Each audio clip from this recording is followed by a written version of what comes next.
समझ में आता है? सीधा बेलपत्र और उल्टा बेलपत्र समझ लेना, बहुत अच्छे से समझिएगा। शिव जी के सम्मुख में शंकर भगवान के शिवलिंग पर जब बेलपत्र चढ़ता है तो बेलपत्र का जो सीधा भाग होता है वो शिव जी के शिवलिंग पर होना चाहिए, उल्टा भाग ऊपर होना चाहिए। बहुत ध्यान से समझना हो। जब नंदीश्वर को बेलपत्र चढ़ाते हो, नंदी जो बाहर होता है उसको बेलपत्र चढ़ाते हो, तो नंदी को दो जगह बेलपत्र चढ़ती है, आपको ध्यान में होगा। पहली बेलपत्र नंदी को जब चढ़ती है तो नंदी के सामने चढ़ती है, तो उसका बेलपत्री का जो डंडी का मुख है वो नंदी की ओर होता है और बेलपत्री का मुख नंदी की ओर होगा, पत्ती का मुख शिव के, और ये सीधी की सीधी नंदी के सामने नीचे रखा जाती है, नंदी के सामने।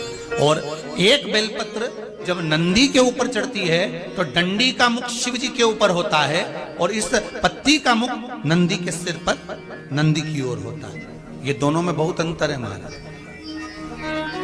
जैसे कोई बच्चा कोई कंपटीशन एग्जाम के लिए जा रहा हो या कोई परीक्षा देने के लिए जा रहा हो और पढ़ाई करे, स्मरण करे, तैयारी करे, वो अपनी जगह पर है। और ऐसा नहीं होता कि बच्चे पढ़ते नहीं है या तैयारी नहीं करते, करते हैं। इसके बाद भी अगर उनका इंटरव्यू पास नहीं होते या एग्जाम में पास नहीं होते तो उसके लिए ये दोनों बेलपत्री बड़ी काम करती है। बहुत ध्यान देना, जो नंदी के सामने बेलपत्र रखकर जाना, शिव जी के सम्मुख में बेलपत्र रखकर जाना, मतलब नंदी के सम्मुख में जब रखाएगी तो डंडी जम के बोलिए कहाँ होना चाहिए, नंदी की ओर, और जब ऊपर रखाएगी तो डंडी शिव की ओर हो। ये दो बेलपत्र रखकर शिव जी का स्मरण कर कर जाएं, कार्य सफलता की ओर बढ़ता है। कोई काम के लिए आप जा रहे हैं तो उसमें सफलता मिल जाती है, उसमें सफलता प्राप्त हो। शिव जी को बेलपत्र चढ़ा रहे हो, जो चिकना भाग है, सीधा भाग शिव जी के ऊपर,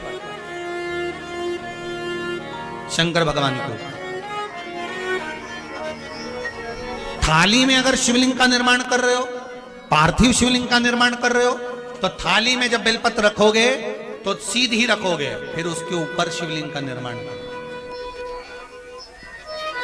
अगर आप निर्माण करते हैं पार्थिव शिवलिंग का और बनाते हैं